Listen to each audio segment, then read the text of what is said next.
Chers amis téléspectateurs de Restauration Afrique, bonjour. Aujourd'hui, nous allons aborder un sujet crucial dont vous avez besoin. C'est pourquoi j'ai invité un oint de Dieu pour faire le débat autour de ce sujet. Vous allez voir, vous aurez la clairvoyance dans la chose. Bonjour mon apôtre. Oui, bonjour journaliste. Les téléspectateurs veulent vous connaître. Oui, on m'appelle Célestin Sosoronto. Je suis le président de l'église EPEJ, l'église du plein évangile de Jésus-Christ. D'accord, nous avons un souci et je crois que votre arrivée va nous donner la solution pour ce souci. Qu'est-ce que la prière? Pourquoi je dis ça? Le temps où les Israélites veulent quitter, je dis, quand ils ont quitté l'Égypte pour la terre promise, ils sont arrivés à un endroit où ils ne peuvent rien. Au bord de la mer Rouge, où ils ne peuvent plus aller derrière ni devant. Moïse a dit quelque chose à ces Israélites.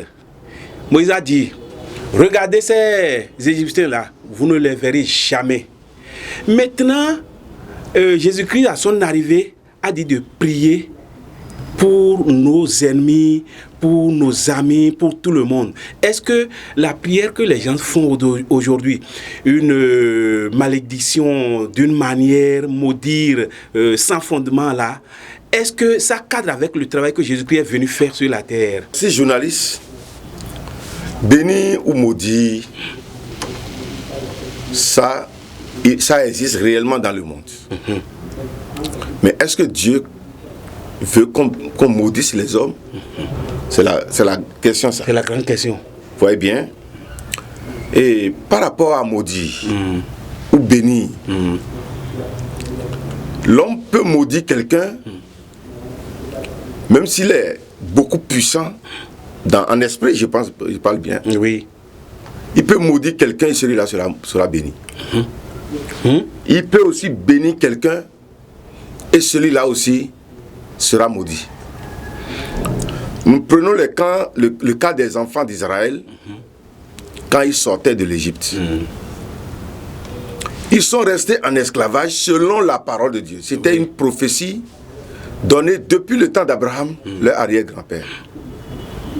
Et la prophétie disait qu'ils iront faire 400 ans en esclavage. Mais eux, ils ont fait 430 ans. Donc ils ont fait 30 ans de bonus. De souffrance. De souffrance. Parce que le temps où ils devaient sortir de l'esclavage est arrivé, mais eux-mêmes n'ont pas pu saisir le temps pour s'en sortir de ça. C'est ce que font beaucoup de personnes aujourd'hui. Il y a un temps où tu dois souffrir. Et il y a aussi un temps où tu dois sortir de la souffrance. Mais lorsque le temps de sortir de souffrance est arrivé, et tes propres yeux ne sont pas ouverts, tu seras toujours dedans. Parce que quand le temps arrive, une opportunité se présente. Et tu saisis maintenant l'opportunité pour te dégager. Vous voyez bien? Maintenant, comme c'est déjà fixé par Dieu, et Dieu lui-même sait que les enfants d'Israël devaient sortir de l'Égypte, et les Égyptiens s'en sont opposés. Donc ils se sont opposés à la volonté de Dieu. Ils veulent toujours utiliser les Israélites en esclavage. Vous voyez bien? Une fois que l'homme s'oppose à la volonté de Dieu, toute parole négative prononcée contre lui peut avoir sa réussite, peut marcher. Et jusqu'aujourd'hui, si quelqu'un se lève contre la volonté de Dieu et quelqu'un parle contre lui, ça pourra réussir. Parce que lui-même n'est plus sur le fondement de Dieu. Voilà. Il n'est plus sur le fondement de la vérité. Et cette malédiction va l'accompagner. Par exemple, là où vous êtes maintenant, journaliste, vous suivez correctement la voie du Seigneur pour votre vie. Et quelqu'un, qu'il soit un prophète ou un charlatan, il se met à vous maudire. Cette malédiction ne peut pas marcher. Parce que vous êtes dans le plan de Dieu et cette malédiction ne peut pas porter sur vous. Donc, vous avez posé une question tout à l'heure. Est-ce qu'aujourd'hui, nous, en tant qu'enfants de Dieu, nous allons encore maudire les gens? Si Dieu maudit quelqu'un, même si je ne le maudis pas, il sera maudit. Et si Dieu bénit quelqu'un, même si je le maudis, il sera béni. Donc le tout, c'est d'abord de chercher la bénédiction de Dieu lui-même. Mais si tu cherches la malédiction de Dieu sur toi-même, et le pasteur ou le prophète te bénit, cette bénédiction ne pourra pas tenir. Parce que toi-même, tu t'es déjà cherché une malédiction. Et c'est ça. Dans Proverbe 26, le verset 2, la Bible dit, comme l'oiseau s'échappe, comme l'hirondelle s'envole, ainsi la malédiction sans cause n'a point d'effet. Et c'est comme ça que la bénédiction sans cause aussi n'a pas d'effet. Si tu bénis quelqu'un, tu dis Dieu va te bénir, tu seras béni, sois béni au nom de Jésus. Tu as tout dit sur lui. Mais lui-même n'est pas dans la bénédiction de Dieu. Sa vie n'est pas dans la bénédiction de Dieu. Même si tu le bénis, il ne sera pas béni. Donc, le fait, ce n'est pas de dire nous sommes appelés à bénir ou nous sommes appelés à maudire. Le chrétien n'est pas appelé à maudire. Et ce n'est pas nous aussi qui bénissons. Si la vie de la personne cadre avec la bénédiction de Dieu et nous déclarons la bénédiction sur lui, il sera béni. Mais si sa vie n'est pas cadrée avec la parole de Dieu, sa vie est déjà en opposition à la parole de Dieu, même si on le bénit, cette bénédiction ne marchera pas. Merci beaucoup, mon apôtre. Jésus-Christ est venu faire un travail sur la terre. Cette même terre sur laquelle nous sommes, Jésus-Christ est venu faire un travail. Je veux demander si, aujourd'hui, la prière que nous faisons, le travail que nous faisons, je parle plutôt et surtout des apôtres, des élus de Dieu. Le travail qu'ils font, est-ce que ça cadre à ce travail-là que Jésus-Christ est venu faire sur la terre ici, entre-temps? Nous devons savoir quelque chose. Nous avons un modèle pour notre adoration. Et le modèle aujourd'hui, ce n'est pas l'église A, ce n'est pas l'église B. Le modèle, c'est l'acte des apôtres. Comment les apôtres ont adoré Dieu. Et lorsque nous suivons ce modèle, nous n'allons plus condamner ceux qui sont en train de dérailler. Parce que nous avons le modèle avec nous. Ce n'est pas les hommes que nous suivons maintenant, mais nous suivons le modèle que Jésus-Christ a laissé pour son église. Si quelqu'un prend la pierre pour adorer Dieu, parce que ça se fait aujourd'hui, les gens rentrent dans le tombeau de Jésus aujourd'hui, ils vendent le sable, ils vendent l'huile, ils vendent l'eau, ils font tout sous forme d'adoration dans l'église aujourd'hui. Mais est-ce que les apôtres ont fait comme ça? C'est la grande question. Oui, voyez? La réponse provient de vous. Justement, en même temps. Vous voyez? Donc la question que vous venez de poser tout à l'heure pour dire, l'adoration que nous voyons aujourd'hui, est-ce que c'est ça réellement qui est dans la Bible? Vous voyez? Donc vous nous amenez alors à l'origine. Parce que vous avez parlé de l'adoration de la Bible. Oui. Et l'adoration de la Bible, c'est l'adoration produite par les apôtres. C'est eux qui ont été avec Jésus. Et moi, je ne peux plus être spirituel que Paul aujourd'hui. Je ne peux pas être plus spirituel que Pierre et Jean. Parce que eux, ils sont restés directement avec le Maître. Et si je veux être bon pour le Maître aujourd'hui, j'ai seulement à regarder leurs actions et faire comme eux. Donc si quelqu'un ne fait pas comme les apôtres aujourd'hui, je ne peux pas dire qu'ils sont sur le bon fondement. Vous voyez? Donc, quelqu'un qui dit, ne me touche pas, c'est le feu, je suis le feu. Si tu me touches, tu vas prendre feu. Tout cela que nous voyons aujourd'hui, ou quelqu'un qui enlève sa veste, il dit, celui qui va porter ma veste sera béni. On jette la veste sur la personne. Est-ce que nous voyons toutes ces choses se passer autour de nous, mais est-ce que les gens sont réellement bénis pour autant? Vraiment, mon apôtre, vous avez abordé un thème très très important. Les gens se prient aujourd'hui pour dire, mon ennemi qui est à côté de moi là, que le feu descend du ciel pour le brûler, pour brûler, et lui et sa famille.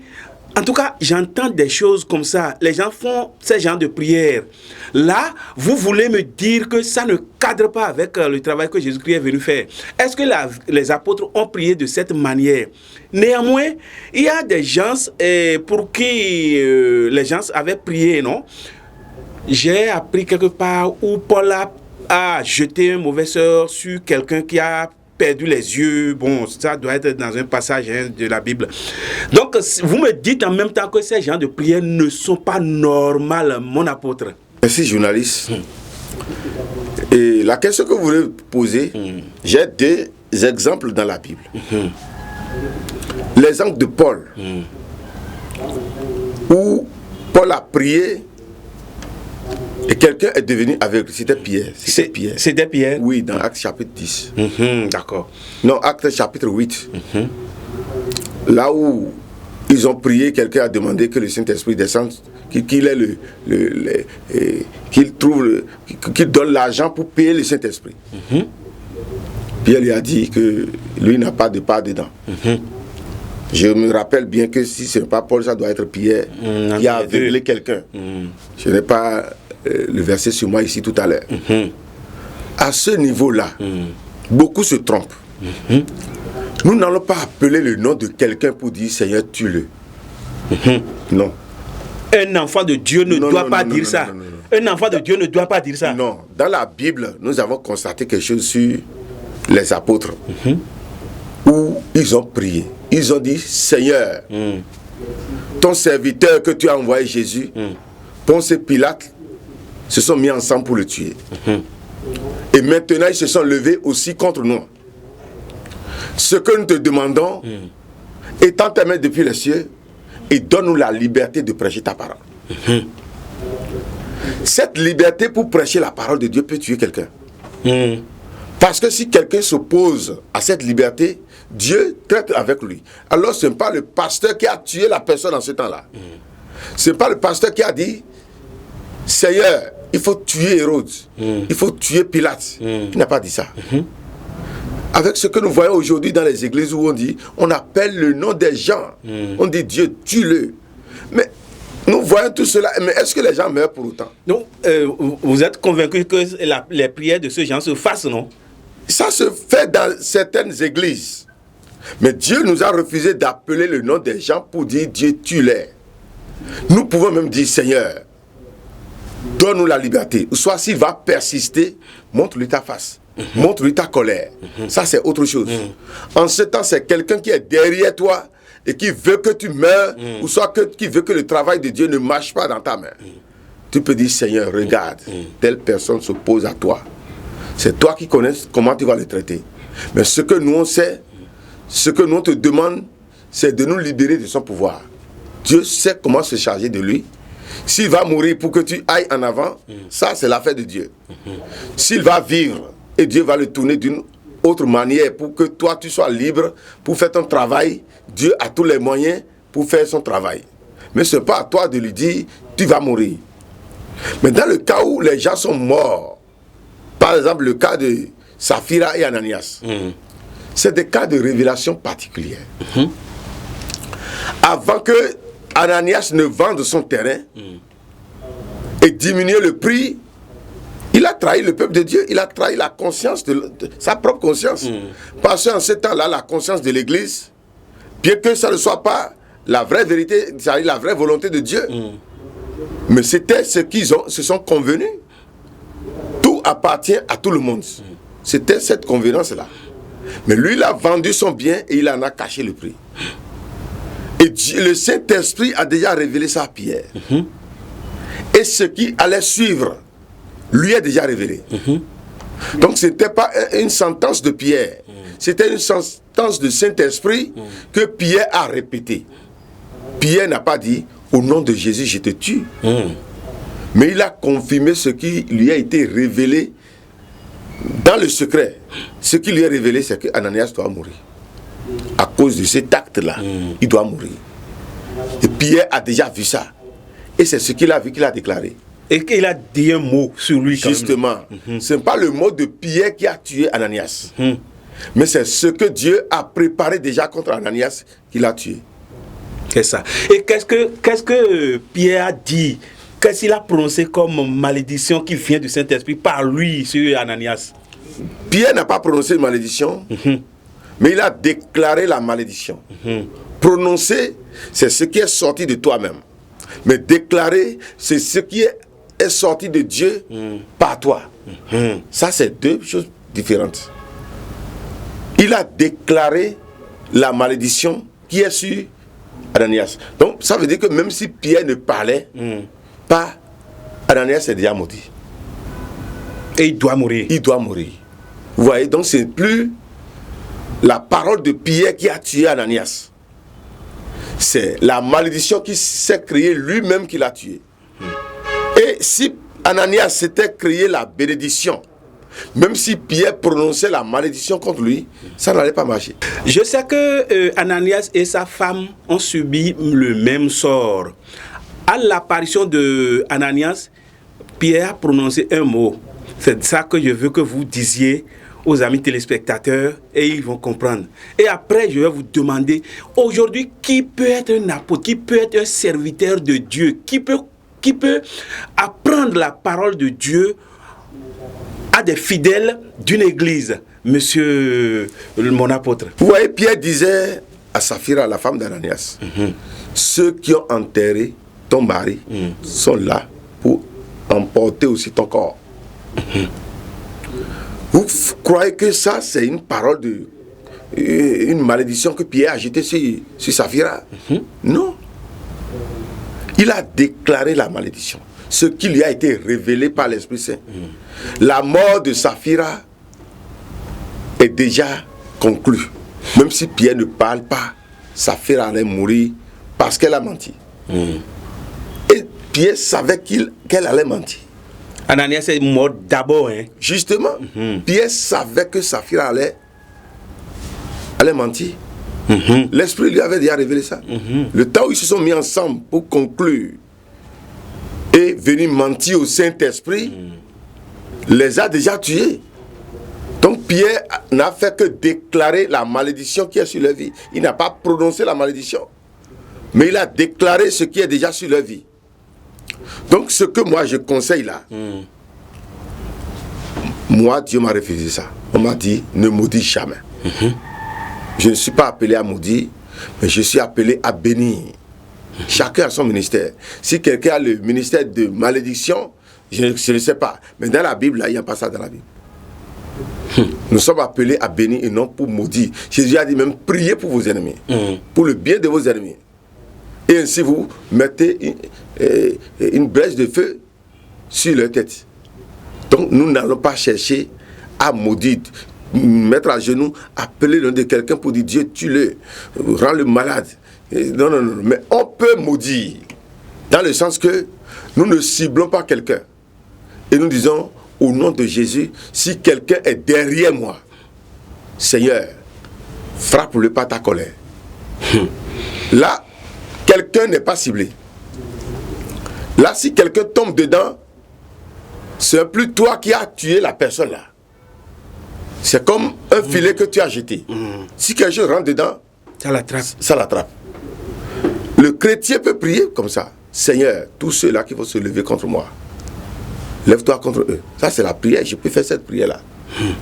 Mais cibler quelqu'un pour dire, Seigneur, tue son enfant. Seigneur, que son travail se gâte. Non, non, non, je ne peux pas prier comme ça contre quelqu'un. Merci beaucoup, Monsieur Sosounto, apôtre de l'église Épège. Nous avons besoin de votre conseil, puisque vous êtes sage de l'église. Maintenant, est-ce que c'est facile pour un humain que nous sommes, devant une situation vraiment tragique de guerre, et nous allons dire que nous allons encore prier et demander de bonheur sur un ennemi? Est-ce que c'est facile comme ça, Monsieur mon apôtre? Ce que nous devons savoir, le Seigneur ne nous demande pas des choses faciles. Non, si le Seigneur demande quelque chose, il y a toujours un point difficile dedans. C'est ça la particularité entre le Seigneur et le diable. Tout ce que le Seigneur demande, même pour adorer Dieu, il y a son point difficile, bien qu'il y a beaucoup de bénédictions autour. Mais il y a toujours un point difficile que l'homme doit supporter avant d'accomplir la volonté de Dieu. Donc, aimer son ennemi, prier pour le bien de son ennemi n'est pas facile. Jésus lui-même a dit que c'est facile pour l'homme de prier pour ceux-là qui l'aiment. Mais prier pour son ennemi, c'est quelque chose qui est extraordinaire. Pour le commun des hommes, c'est pas ça. Mais pour nous, les enfants de Dieu, c'est possible. Donc nous devons chercher à ne pas maudire nos ennemis. Ne pas appeler leur nom pour les maudire. Ce n'est pas une bonne chose. Mais nous pouvons maudire, c'est-à-dire nous pouvons jeter la malédiction publique. Tous ceux-là qui vont chercher contre ma vie rencontrent la colère de Dieu. Le ciel se lève contre eux. La terre se lève contre eux. Les créatures de Dieu deviennent ses ennemis. Je peux prier comme ça, sans cibler quelqu'un. Mais je ne peux pas cibler quelqu'un et lui dire Dieu, tue-le. Ça... Croyons que c'est facile, mais c'est un peu difficile selon l'homme. Puisque Jésus-Christ même a dit, il a dit que prier, demander de bonnes choses pour ses amis, c'est facile, mais demander de bonnes choses pour ses ennemis, là, ce n'est pas du tout facile. Nous n'avons pas ciblé un cercle d'études, un endroit où les gens prient la parole de Dieu, mais il y a beaucoup plus de gens qui demandent que Zo n'a qu'à quitter le ciel pour brûler des gens, que la terre n'a qu'à se fendre pour engloutir les gens. Est-ce que ces gens de prière, nous pouvons faire aujourd'hui, puisque vous êtes là pour le conseil pour tout le monde, toutes les églises, monsieur l'apôtre? Ces gens de prière, moi je fais ça. Je demande le feu du ciel. Je demande que la terre ouvre pour engloutir. Mais pas quelqu'un. Je lance ça seulement.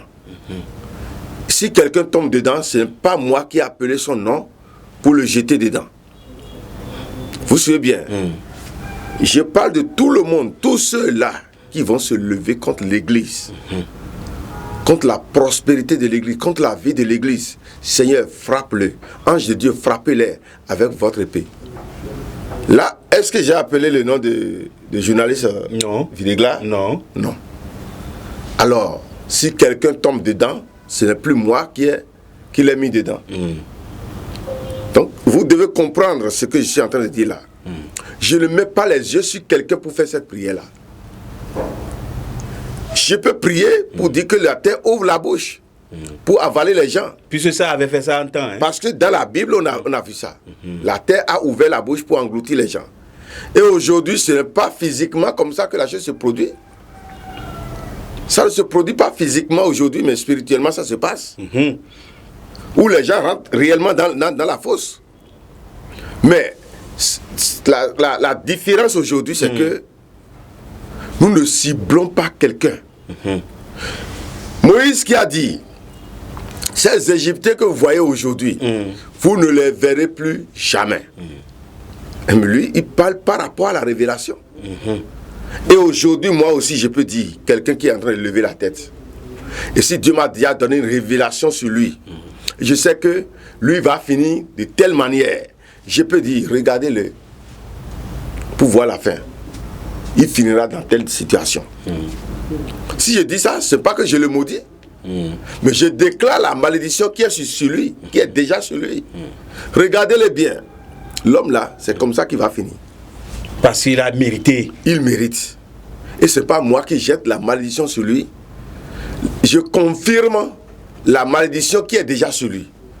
Parce que Dieu m'a déjà révélé ce qui allait se passer. Lorsque Paul a parlé sur quelqu'un, il est devenu aveugle.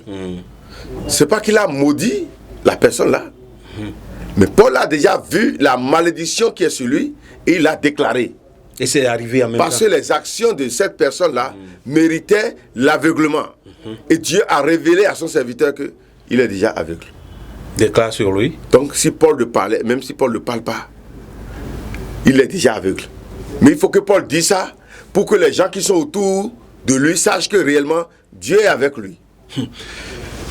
Donc nous devons faire attention aujourd'hui en tant que serviteur de Dieu. Vous voulez nous dire, apôtre? Vous voyez, le serviteur de Dieu, c'est quelqu'un qui ne commence pas pour voir. Normalement. Il voit, il fait, soit il commence ce qu'il voit. Il ne commence pas pour voir, mais il commence ce qu'il a vu. Est-ce que vous comprenez bien? Je comprends bien. Un vrai serviteur de Dieu, il a vu avant de commencer. Il ne commence pas pour voir comment ça va terminer. Mais il connaît comment ça va terminer avant de commencer. Il voit déjà la fin de la chose avant de dire que ça va commencer. Il commence ce qu'il a vu. C'est ça. C'est pas qu'il va commencer pour voir comment ça va terminer. C'est ça le vrai serviteur de Dieu. Il a déjà vu. Il a vu. Il ne commence pas quelque chose sans avoir vu ça. Parce que avant que Moïse ne dise ces gens que vous voyez, vous ne les verrez jamais là. Moïse a déjà vu ça. Dans une révélation, il sait déjà comment ça va finir. Donc c'est pourquoi il n'a pas maudit les enfants d'Égypte. Il n'a pas dit que le feu descende. Non. Mais qu'est-ce qu'il a dit seulement? Il dit vous ne les verrez plus. Parce que Dieu lui a montré que il ne veut pas les voir. Sinon, je vois que Paul a dit ça s'est passé. Pierre a dit ça s'est passé. Oui. Moïse avait dit ça s'est passé. Qui peut dire ça peut se passer aujourd'hui? Qui peut prier ça va marcher aujourd'hui, apôtre? Tout vrai homme de Dieu.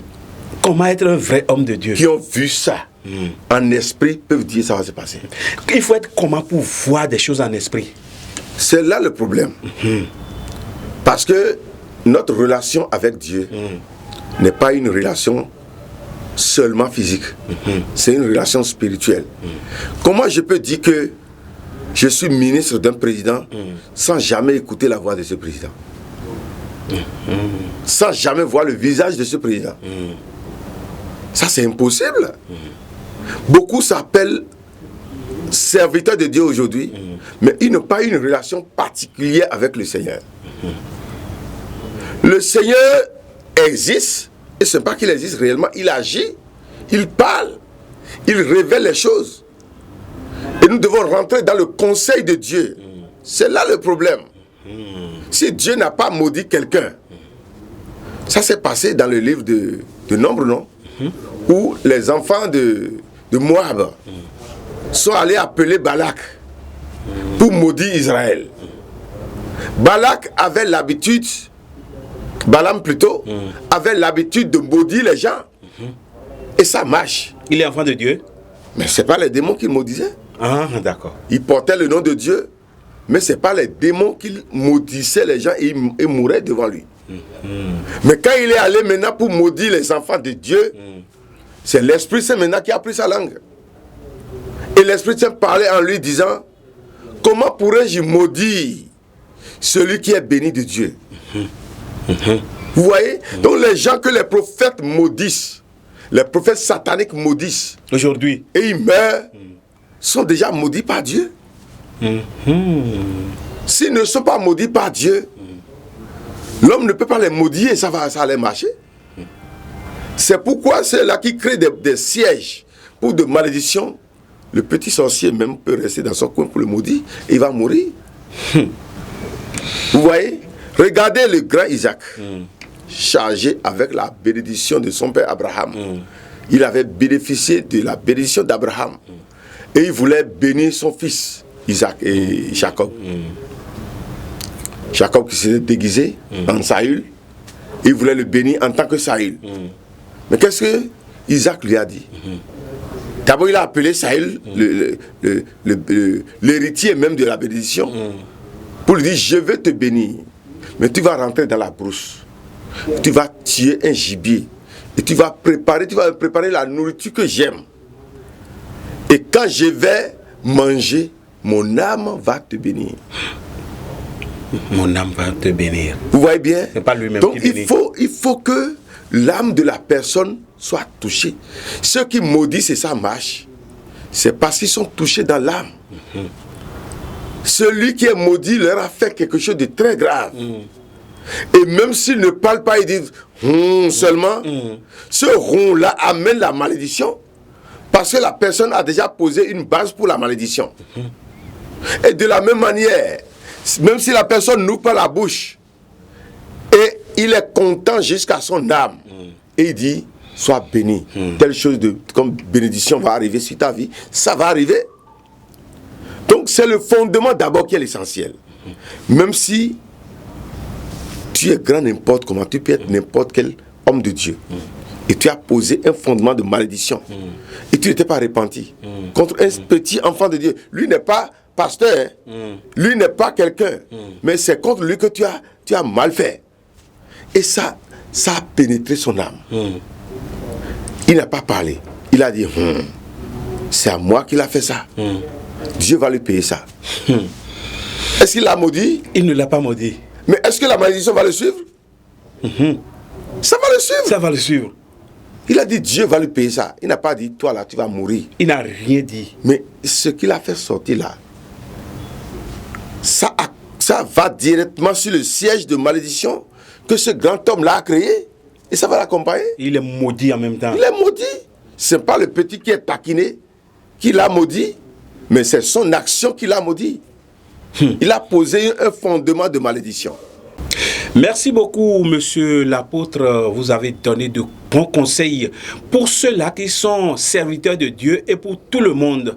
Avant de maudire quelqu'un, il faut que cette malédiction ait une base d'abord. Avant de bénir quelqu'un, il faut que cette bénédiction aussi ait une base.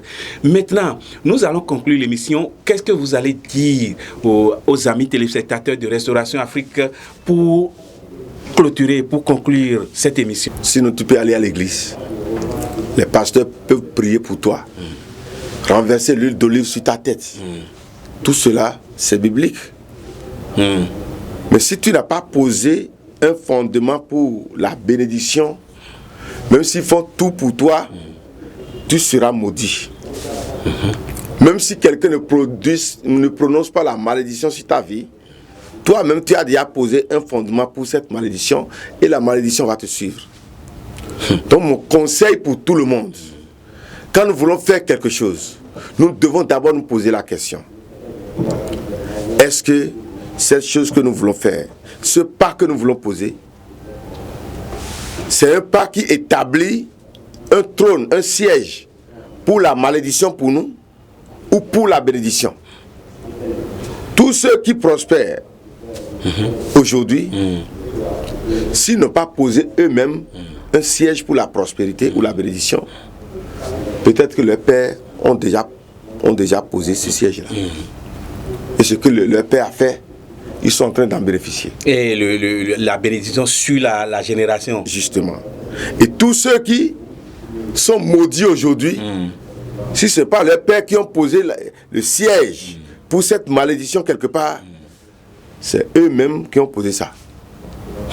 Et pour finir, je demande à tous ceux-là qui reconnaissent avoir posé des fondements de malédiction dans leur propre vie, de renverser ces fondements. Comment renverser? Prier Dieu, demander pardon et se retirer de ça.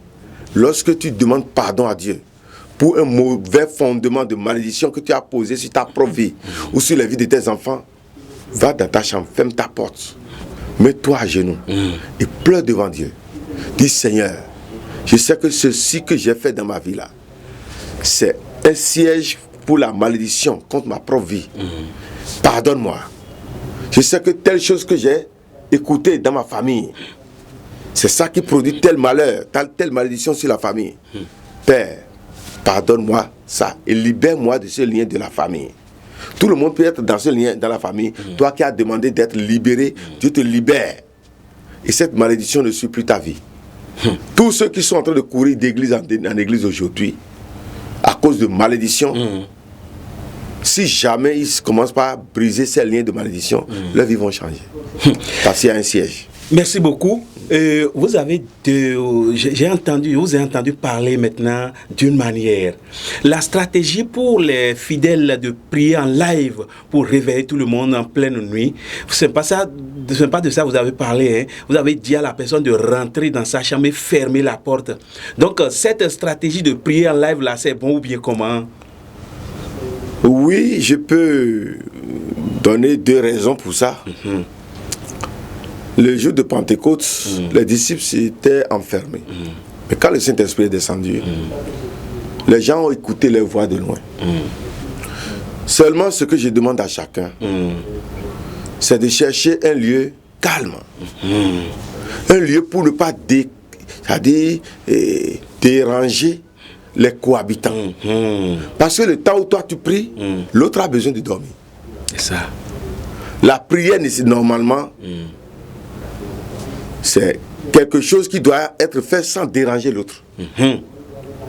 Et si tu veux faire une prière de force, cherche un lieu calme comme Jésus. Jésus va sur la montagne ou dans la forêt. Il n'y avait personne là. Et il prie correctement, il prie jusqu'à ce que la sueur qui sort de son corps devient comme le sang. J'ai entendu parler de ça. Vous voyez bien? Mais prier pour déranger les autres à côté, c'est pas sain. Les téléspectateurs veulent connaître celui qui a parlé en face d'aujourd'hui de plus. Non, c'est l'apôtre Célestin Sosonto de l'église de Pêche.